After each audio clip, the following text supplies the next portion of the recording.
জানালার সিটে বসেছেন বিবাহিত এক মহিলা, হাতে একটা ইংরেজি পেপার, দি স্টেটসম্যান। একটু অবাকই হলাম।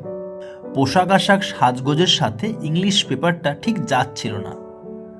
আজকাল হাতে যখন সবারই মোবাইল, তখন এই মহিলার হাতে খবরের কাগজ, তাও আবার ইংরেজি পেপার, কি জানি বাবা। কেমন যেন একটু লাগছিল। কে কতটা শিক্ষিত সেটা কি বাইরে থেকে দেখে বোঝা যায়? হলেও হতে পারে। মহিলার বয়স কত হবে? ওই 24-25। হাতে স্টেটসম্যান পত্রিকাটি আছে বটে। দুটো স্টেশন পেরিয়ে গেল, অথচ পেপারটা খুলে পড়তেও দেখলাম না একবারও। মনে মনে ভাবছি হয়তো পড়া হয়ে গেছে তাই। আসলে ঘটনাটি গত পরশু সকালে আপ মেদিনীপুর লোকাল। আমি উলুবেড়িয়া থেকে উঠেছি। ভিড় নেই, সিট ফাঁকা, আরাম করে বসেই যাওয়া যাবে। আমি বসেছি ওই মহিলার অপোজিট দিকের সিটেই। বাগনান থেকে এক ভদ্রলোক এবার ট্রেনে উঠলেন। হাতে লেদারের ব্যাগ, ফ্রেঞ্চ কাট দাড়ি, চোখে চশমা, বয়স 45-এর কাছাকাছি। ব্যাগটা ব্যাংকারে তুলে দিয়ে মহিলার পাশের সিটে বসলেন।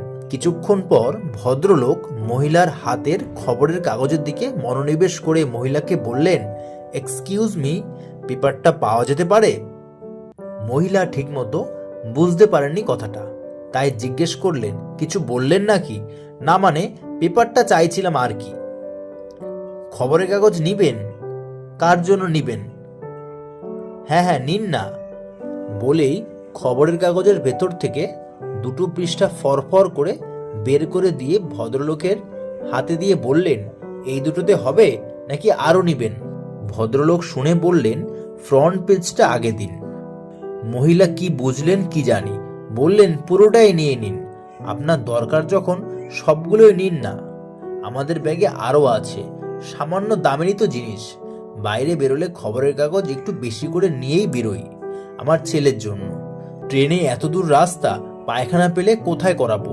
বাচ্চা তো, তাই যেখানে যাই সঙ্গে খবরের কাগজ রাখি। বেশি দাম না, 1 কেজি খবরের কাগজের দাম 30 টাকা মাত্র। ভদ্রলোক যা বোঝার বুঝে গেছেন।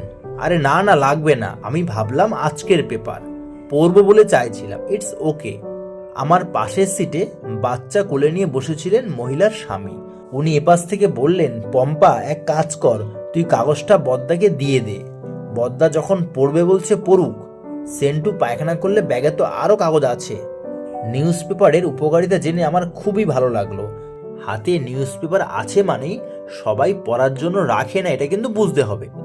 এই তো আজকেই সকালে হাওড়া থেকে পাঁশকুড়া লোকালে উঠেছি। দেখছি অল্প বয়সী একটা ছেলে আর একটি মেয়ে পাশাপাশি বসে গল্প করছে। দেখে মনে হলো প্রেমিক প্রেমিকা। ছেলেটির হাতেও একটা নিউজ পেপার, মেয়েটির হাতে একটা জলের বোতল। বুঝতে পারছিলাম না ওরা কি করবে, পড়বে না পেতে পায়খানা করবে, কে জানে বাবা। একটা সন্দেহ তো থেকেই গেল।